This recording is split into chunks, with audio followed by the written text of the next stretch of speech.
আজকে আমরা theory of numbers honours fourth year বইয়ের চ্যাপ্টার 1-এর একটি এক্সারসাইজ দেখব। তাহলে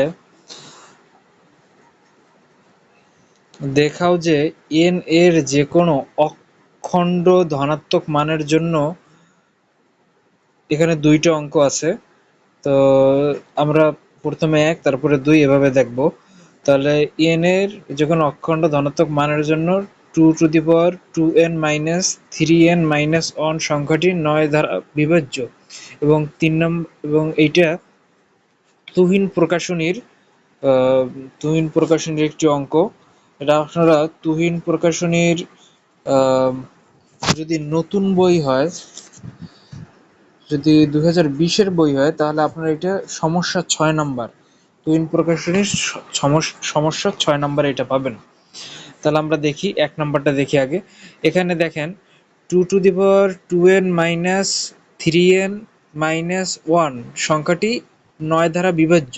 আর 3 নাম্বারটা লেখা আছে যে m লাস্টে আপনারা যদি দেখেন তাহলে কত, m ইকুয়াল টু 54। তাহলে m ইকুয়াল টু 54। এখন দুইটা কিন্তু সেম কথাই, মানে এই সংখ্যাটি 9 দ্বারা বিভাজ্য এবং m equal to m bracket এত, এই দুইটা সেম কথাই। এটা যদি এভাবে লেখা থাকতো, যদি 9 দ্বারা বিভাজ্য না লেখা থেকে প্রশ্নে আপনার এভাবে আসতে পারে যে ইকুয়াল এটার পরে থাকবে যে এভাবে থাকতে পারে যে 2n-3n-1 ইকুয়াল m9, এভাবে আপনাদের থাকতে পারে। যেভাবেই থাকুক আপনারা এইভাবে সলভ করবেন। তাহলে আমরা আগে একটা সূত্র জানবো, যে এটা একটা সূত্র, এটা আপনারা খুবই ভালোভাবে মুখস্থ করে রাখবেন, যে 1 plus n two the power n equal to, তারপরে এই সূত্রটা আপনারা মুখস্থ করে রাখবেন। এটা আপনারা লিখে রাখবেন। তারপরে আমরা যদি দেখি অঙ্কটা, তাহলে অঙ্কটা আমরা শুরু করলাম, প্রথমে এই জায়গা থেকে শুরু হইলো। তারপরে আমরা কি দেখতে পারি 4। এই 4 কিভাবে হইলো, উপরে একটা 2 আছে, আপনারা যদি দেখেন তাহলে উপরে একটা 2 আছে। তাহলে আমরা যদি 2 এর উপরে স্কয়ার দেই, ঠিক আছে, তাহলে 4 হয়। তাহলে এই জন্য আমরা এখানে লিখতে পারি 4n। এখানে আমরা লিখেছি 4n। তাহলে এই জায়গা থেকে হলো 4n-3n-1।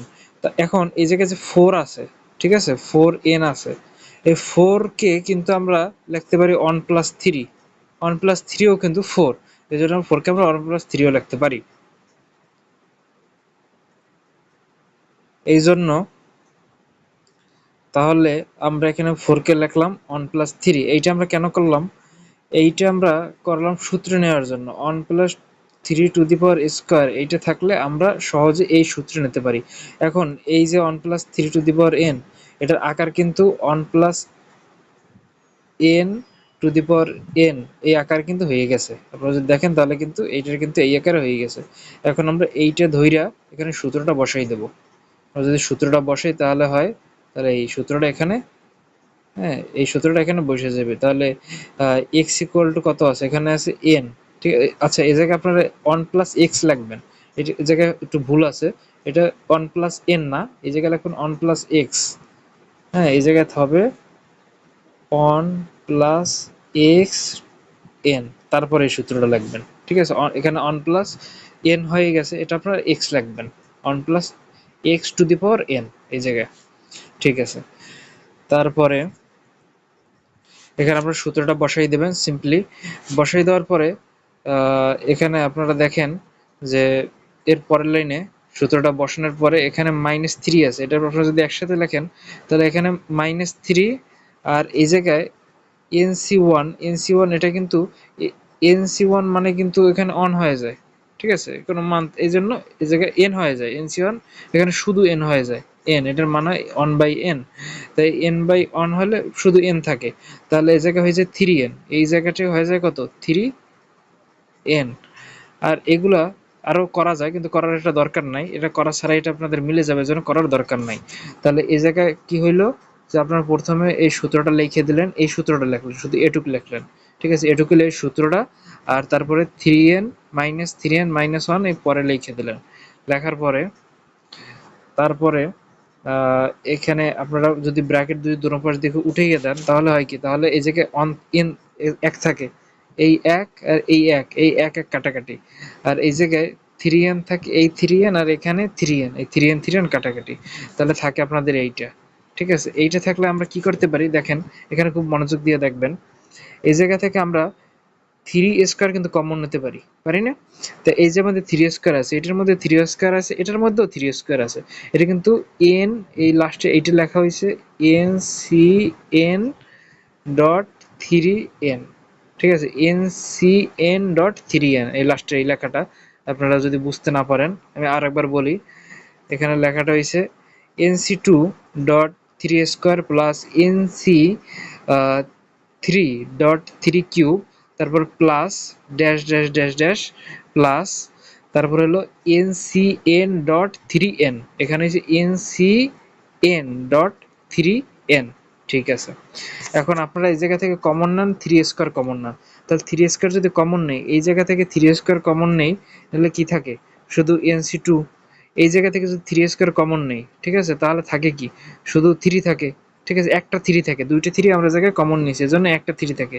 আর এই জায়গা থেকে যদি আমরা থ্রি এন কমন নেই, তাহলে এই জায়গায় বিষয়টা কি হয়, এই জায়গায় আপনারা একটু ভালোভাবে খেয়াল করেন, তাহলে প্রথমে কত আসে, এন সি এন এখানে আসলো, আর এই জায়গায় আছে কি three to the power N, এখানে আছে three to the power N.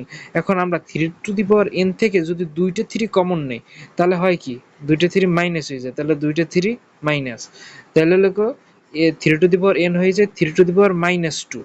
ঠিক আছে, যেহেতু এই জায়গা থেকে আমরা দুইটা থ্রি কমন নিছি, এই জায়গা থেকে দুইটা থ্রি কমন নেওয়ার জন্য এখানে একটা মাইনাস হয়ে গেছে।